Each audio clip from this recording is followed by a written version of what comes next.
beginning of the new year, and there's some things you should review in your financial plan. The start of a new year is a great time to look at your personal finances with fresh eyes. And we have some ideas on how you should proceed with this review. Obviously, you have end of year tasks that come with the deadline, but the following things could be completed over the course of several months. So in my experience, it's better to sit down sooner than later, but obviously you should probably do this before April 15th, which is when the tax filing deadlines occur, or when the tax payment occurs. So this is the Beyond Return Show, a forum about business, markets, financial planning, and more. We're here with Montebello Avenue's founder, Robinson Crawford. Robinson is a certified financial planner who serves clients locally and throughout the country. Robinson is based out of Phoenix, Arizona, a very peaceful and quiet area right now. My name is Gabriel Kaplan. I'm the founder of Wealth Habits. I'm a financial advisor, and I help people invest and manage portfolios for them. Given my background as a CPA, I also happen to help people figure out strategies to optimize their taxes. So for today, we have the main thing to talk about is kind of a checklist of items you should review. And it's not all comprehensive. It's some of the things that comes to mind very quickly. And what I think are kind of the beginning of your review, the actions you should take at the beginning of this year. Obviously, there's more things that we're going to talk about in other shows, but this is kind of the beginning. So the first one is that comes to mind is just reviewing your 2020 income and expenses. In my opinion, I think this is one of the most important tasks. It's just to close out the previous year with some sort of learning and takeaways that you can apply for 2021. And I think it's a key part of the process in figuring out your spending plan for 2021. Couldn't agree more with that. If you don't have a system in place where you keep track of spending, don't fret. Don't spend your entire January trying to calculate everything that happened in 2020. That's not actually worthwhile. But getting pretty close, kind of following the 80-20 rule and getting pretty close to saying, okay, this is really where cash flows went, what we spent money on. Does this match my values? Does this match what I care about? That's really the purpose of this. It's not a shame exercise to say, oh my gosh, I've got to cut back on this so much and start saving much, much more. If that is your plan, of course, if that's your takeaway, you want to know that. But this is really about building knowledge about where your money's going. Yeah. A big component in figuring this out also is it should be coupled with your retirement plan, because in your retirement plan, you should actually figure out like how much you need to save each year for retirement. And knowing how much your income and expenses were, you'll be able to figure out how much you're going to be able to save. And knowing how much you're going to be able to save and comparing that to the required savings for your retirement, you will get an idea if your goals are feasible. I got a question for you, Gabe. How old are you? I'm 37. Do you have a retirement plan? I have what I consider like a required retirement savings amount every year that I need to meet. I think that's an interesting point, and I think about things exactly the same way. So you and I both obviously help people build retirement plans professionally. We think about this a lot. When it comes down to it, this idea of the savings rate, of how much you're actually saving and putting towards retirement, is by far the most important component in a retirement plan, right? So when I asked you if you had a retirement plan, I was going to be very surprised if you said, yes, I'll be retiring at age 56 and 6 months with this much money. The world doesn't work like that. It's not that precise. The things that you can control is how much you're saving, the tax efficiency of how you do that, and how you invest. The way I get that required savings is because I have an idea of when I want to retire. I have an idea of how much I want to spend during my retirement. I look at my allocation and I try to calculate a target return based on that. And, I consider like a minimal amount of Social Security income, like tiny, symbolic. Now I put all those things together and I get like a result of like, by this age, when you plan to retire, you should have saved this amount of money. assuming the inflation rate and your spending and all the like this. But I recalculate every year, and obviously the amount that I should save each year changes, right? Because if the market went up 50% in 1 year, or my portfolio went up 50%, then what that means is that I'll likely have to save less. Is that how you think about it also? It is. I try to keep my main strategy there is savings rate, keeping the savings rate high, trying to minimize lifestyle creep, which I know to be a very difficult, almost impossible task, but nonetheless something that really makes a massive difference in your plan. If as your income rises, if you can avoid your lifestyle costs rising with them and keep it somewhat steady and have your savings rate increase over time as you get to kind of the meat of your earning years, that's really, really powerful for wealth building. That's really my focus. So I don't have a direct retirement plan. I don't know when I'll retire. So far we've got review. We want to review 2020 and look at what actually happened, income and expense wise, and then we're going to use the results of that to do what for 2021. Well, we want to use the results of that to figure out if we can meet our our savings requirement for your retirement goal for this year. I think that's the main thing. One of the next iterations of the questions is, okay, I decided that I need to save, I don't know, $40,000 for my retirement, but only $19,500 can be in a deferral account. And so to me, when I ask, how do I save it in a tax efficient way?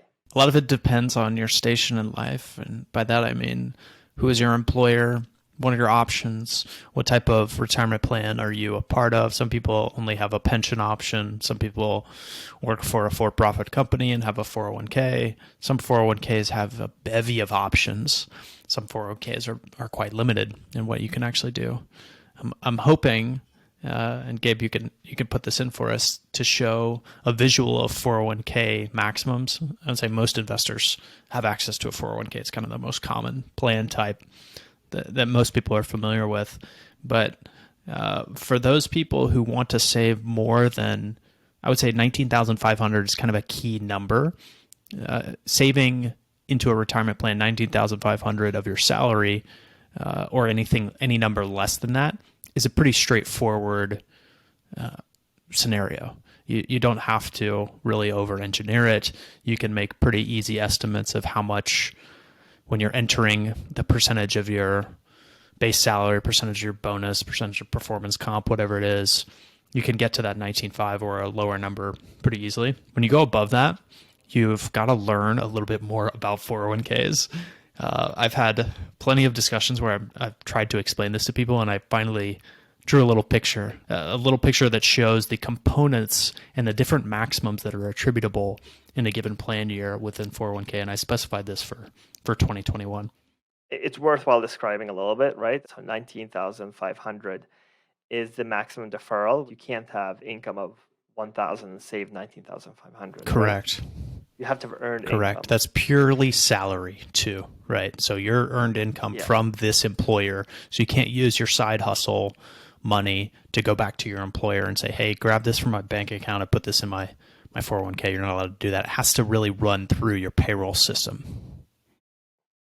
Yeah. And some payrolls actually have limits on how much you can. Very commonly. I know Facebook only allows per pay period 75%, for example. Yeah. I think UPS allows 60%. Yep. So that's an interesting, a little bit small little limitation. And then you have two big portions. The total, what's the total limit in the 401k you can technically put in? If you are under age 50, throughout the entire plan year, the total maximum, which is called the 415C max, is $58,000 for 2021 from all sources. There's that delta between 58,000 and 19,500. There's two big components there. One I would call voluntary contributions, which you're not going to see in most plans. It's becoming a little bit more common. Colloquially, this is often referred to as the mega backdoor Roth, because the voluntary contributions are after tax, meaning you don't get a deduction for them. They're not tax deferred. What plans do is they let you contribute to after tax on a voluntary basis, and then convert that into the Roth account as a tax-free Roth conversion.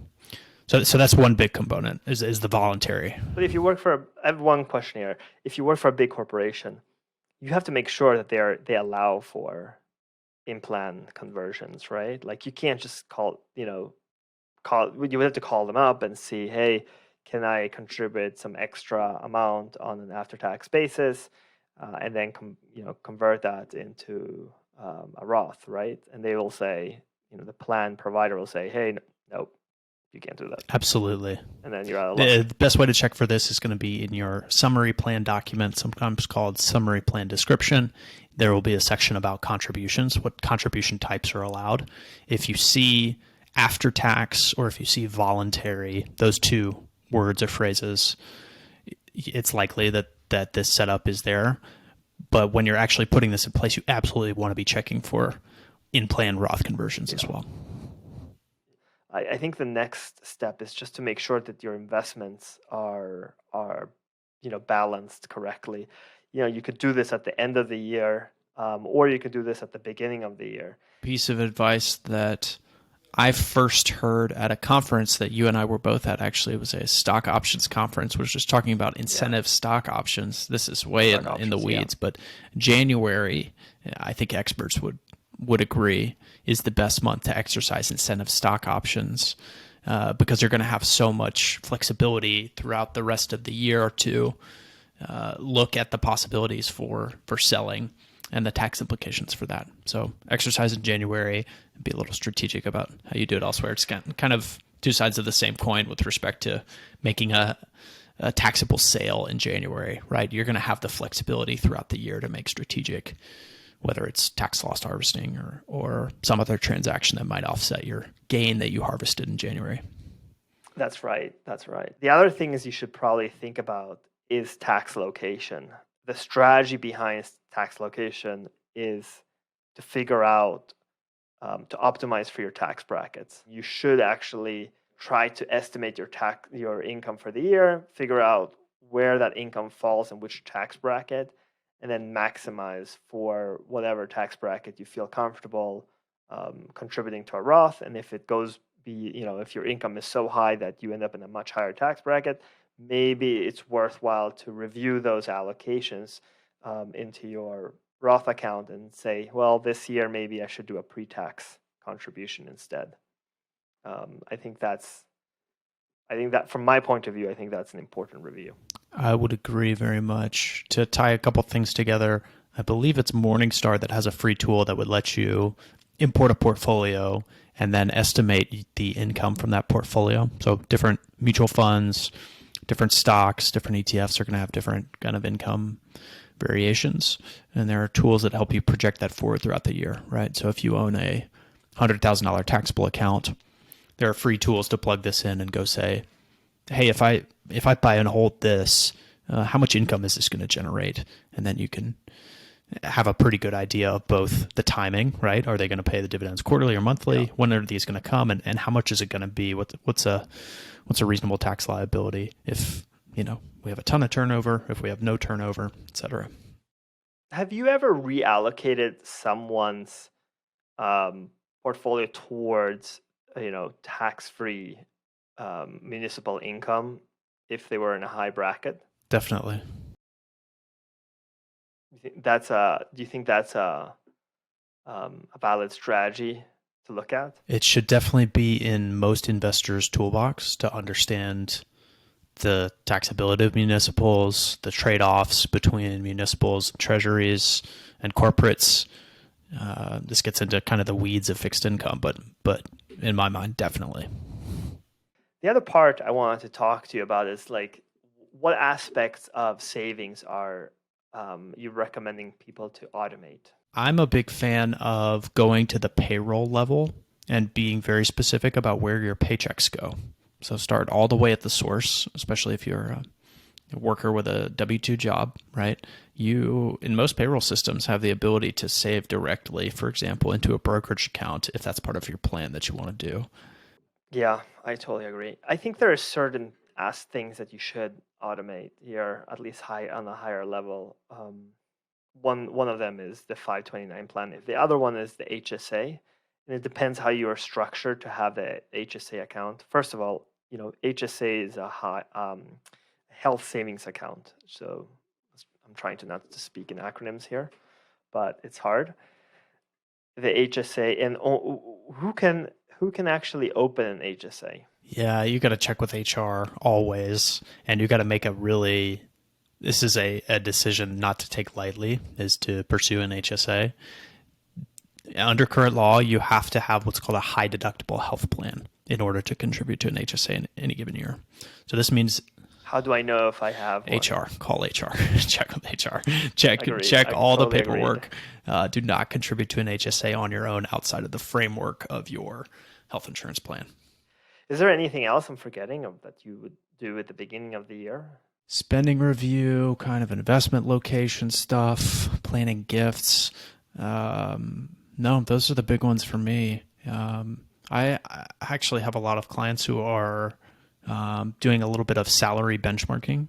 So doing some research. There's so much data now with Glassdoor and all these different data providers about. Is this for renegotiation of salaries, or like they're getting a promotion? Not even necessarily getting a promotion, just benchmarking themselves to where they are, what their current comp is, and what it might be at the median elsewhere, right? It's a good thing, especially if you've just been head down. If you had a really hard work year in 2020, you weren't even thinking about comp or anything other than getting the work done. It can be good to zoom out, get a perspective on, all right, for someone with X years of experience doing this type of job, what should I be earning?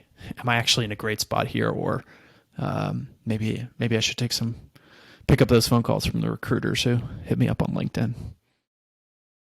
I find it though a little bit more difficult at the very high executive level to figure out salary comp. I think that's a little bit more complicated. Very much so. It becomes very specific to the need of the company and what your experience is, and as those experiences start to divert, right, and the need of the company diverts, then I think it becomes more and more difficult to find comps. How do you work around that for those people? That's a tough conversation. Most of the time, the people who are in executive positions are quite focused on comp, already have a really good idea of where they're benchmarked to the rest of the C-suite, at least in my experience. The metric I like to think about there is kind of percentage of risky comp, meaning percentage of your comp that's performance based. Or the higher you are, the more percentage, definitely, right? Definitely. But of course, that's a negotiation point. With executive comp is all done at the board member level, right? It's very high level at these companies. So it depends a lot on how bullish you are on the stock, and whether you're willing to take options, stock comp, lower salary, et cetera. There's a bunch of trade-offs there. So that's definitely harder. But for someone who's mid-career, perhaps, who could benchmark, I think that data is a little bit more available. I think that's all what we had for today. If you like what you've heard so far, please subscribe. Feel free to ask any questions below in the comment section. I'm very happy that we're getting this going. This is episode 9 of the show. One more, we've reached number 10. I like it. Only 200 to go before YouTube recognizes us as a real show, something like that. Yeah. We don't have many views, so if you can also share this with your fellow friends. Please do. Thanks for having me again.